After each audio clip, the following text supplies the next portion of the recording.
الشيخ عبد القادر الجيلاني የሚባሉ ነበሩ። الشيخ عبد القادر الجيلاني من علماء أهل السنة والجماعة ናቸው። አላህን በጣም ይፈሩ ነበር ይላል። አላህን ሲዘክሩ ለሊት ሲሰግዱ አላህን ሲዘክሩ አላህን አስታውሰው ከመፍራታቸው ከመደንገጣቸው የተነሳ ጸጉራቸው ይቆም ነበር ይላል። ምን ዑለማ አህለ ሱና ናቸው። ለኹራፋት ምናምን እንዳይመስሉ የመጨረሻ የሚገርሙ ሰው ናቸው ይላል። ከለታት አንድ ቀን ለሊት ብቻቸውን ዚክር እየዘከሩ እያለ ኢብሊስ መጣ። يقول الإمام الذهبي رحمه الله في كتابه سير أعلام النبلاء الشيخ عبد القادر الجيلاني ما روي من كرامات الأولياء في علماء أهل السنة والجماعة كأهل السنة والجماعة علماء وتمكاكل كرامات الأولياء عند الشيخ عبد القادر الجيلاني أين تايتو يتوق منها የሚገርም ነገር ነው። አላህ እንትን የሚልላቸው ከለታት አንድ ቀን ዚክር እየዘከሩ እያሉ ፊት ለፊት ኢብሊስ መጣ።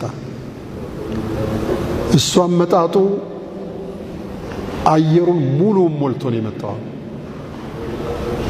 ትልቅ ሆኖ ትልቅ ካባ ለብሶ በጣም ትልቅ ጥምጣም ጠምጥሞ ወቀድ ሰደል ኡፉቅ ሙሉ አየሩን ዘግቶታል።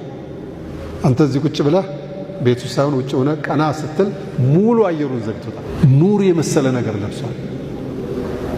ያ ዓብዲ ያ ዓብደል ቃድር ባሪያዬ ሆይ ዓብደል ቃድር የተባልከው ባሪያዬ ወደድኩህ፣ ዘከርከኝ፣ አከበርከኝ፣ ወደድኩህ። ለሌሎቹ ሐራም ያደረኩትን በሙሉ ሐላል አድርጌልሃለሁ ስለወደድኩህ አላቸዋል። ማን ነው የሚያናግረኝ የሚጮኸው ብለው ቀና ሲሉ ወቀድ ሰደል ኡፉቅ አየሩን በሙሉ ሞልቶ ከኑር የተሰራ የሚመስል ወንበር ላይ ቁጭ ብሏል። አየር ላይ እኮ ኸሊ ያ ኢብሊስ አሉት። አንተ ቆሻሻ ዞር በል አሉት። እያዩት ኑሩ ተርገፈገፈ ይላል። እያዩት ኮመሸሸ፣ እያዩት አነሰ። አይ አብዱል ቃድር በርካታ ሰዎችን የኹራፋት ሁሉ የሸወድኩበትን አጀንዳ እንዴት አንተ ከኔ ሽወዳና ማታለል ልትድንና ልታመልጥ ቻልክ? በአላህ ይሁንብህ በኸለቀህ እንዴት አወከኝ? ይችን ብቻ ንገረኝ አላቸው አሉ ሼኽ አብዱል ቃድር አልጂላኒ። እንዴት ነው ማላቀህ? ዓረፍቱከ ቢኪታቢላህ ወሱነቲ ረሱሊላህ ሰለላሁ ዐለይሂ ወሰለም በቁርአኑና በሐዲስ ነው ያወቅኩህ። ቁል ሁወ አላሁ አሐድ አላሁ ሶመድ ለም የሊድ ወለም ዩለድ ወለም የኩን ለሁ ኩፉወን አሐድ። ልክ ሳይህ አላህም አለመሆንህን አውቄያለሁኝ። ሊአነ አላህ ዐዘ ወጀል ቃለ ለይሰ ከሚስሊሂ ሸይኡን ወሁወ ሰሚዑል በሲር ወለም የኩን ለሁ ኩፉወን አሐድ። ቢጤ የለው። እንደዚህ አይነት አምልኮት የሚገባው ጌታ አላህ ሱብሓነሁ ወተዓላ አለና ሁሉም ሴቱም ወንዱም ትንሹም ትልቁም ገዢውም ተገዢውም ሰጥ ለጥ ብሎ ባሪያነቱን ተገንዝቦ የአላህን አምላክነት ተረድቶ ዝቅ ብሎ አቅሙን አውቆ ለአላህ መኖር፣ ለአላህ መሞት፣ ለአላህ መስራት ለነቢዩ እንደተባሉት ቁል ኢነ ሶላቲ ወኑሱኪ ወመሕያየ ወመማቲ ሊላሂ ረቢል ዓለሚን ላ ሸሪከ ለህ ወቢዛሊከ ኡሚርቱ ወአና አወሉል ሙስሊሚን ማለት አለበት። የኢማን መገለጫ አንዱ ከዚና መራቅ ነው። በነገራችን ላይ እስልምና ውስጥ ትልቁ ወንጀል ኩፍርና ሽርክ ነው። ከሱ ቀጥሎ ሰው መግደል ነው። ከሰው መግደል ቀጥሎ እስልምና ውስጥ የመጨረሻ ዋነኛው ወንጀል ዚና ነው።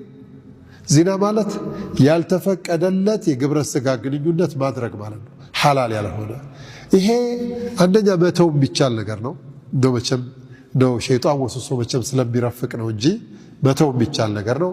ሁለተኛ አማራጭ ያለው ነገር ነው።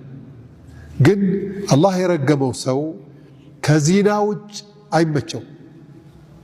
አላህ ደግሞ ወለዚነ ሁም ሊፉሩጅህም ሓፊዙን ብልቶቻቸውን የሚጠብቁ ሐራም ላይ የማይወድቁ የሆኑ ሰዎች ብሎ ኢላ ዓላ አዝዋጅህም በባለቤቶቻቸው ጋር ሲቀር አው ማ መለከት አይማኑሁም ወይም እጃቸው በተቆጣጠረችው ማለት ገዝተው የራሳቸው ያደረጓት ባሪያቸው ስትቀር እሷን ችግር የለም።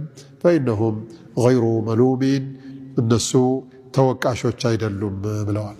ፈኢነሁም ገይሩ መሉሚን ፈመን ብተጋ ወራአ ዛሊክ ከዚህ ሌላ የሚፈልግ ሰው ካለ ፈኡላኢከ ሁሙል ዓዱን ይሄን የሚሰሩት ሰዎች ድንበር አላፊዎች ናቸው አለ አላህ።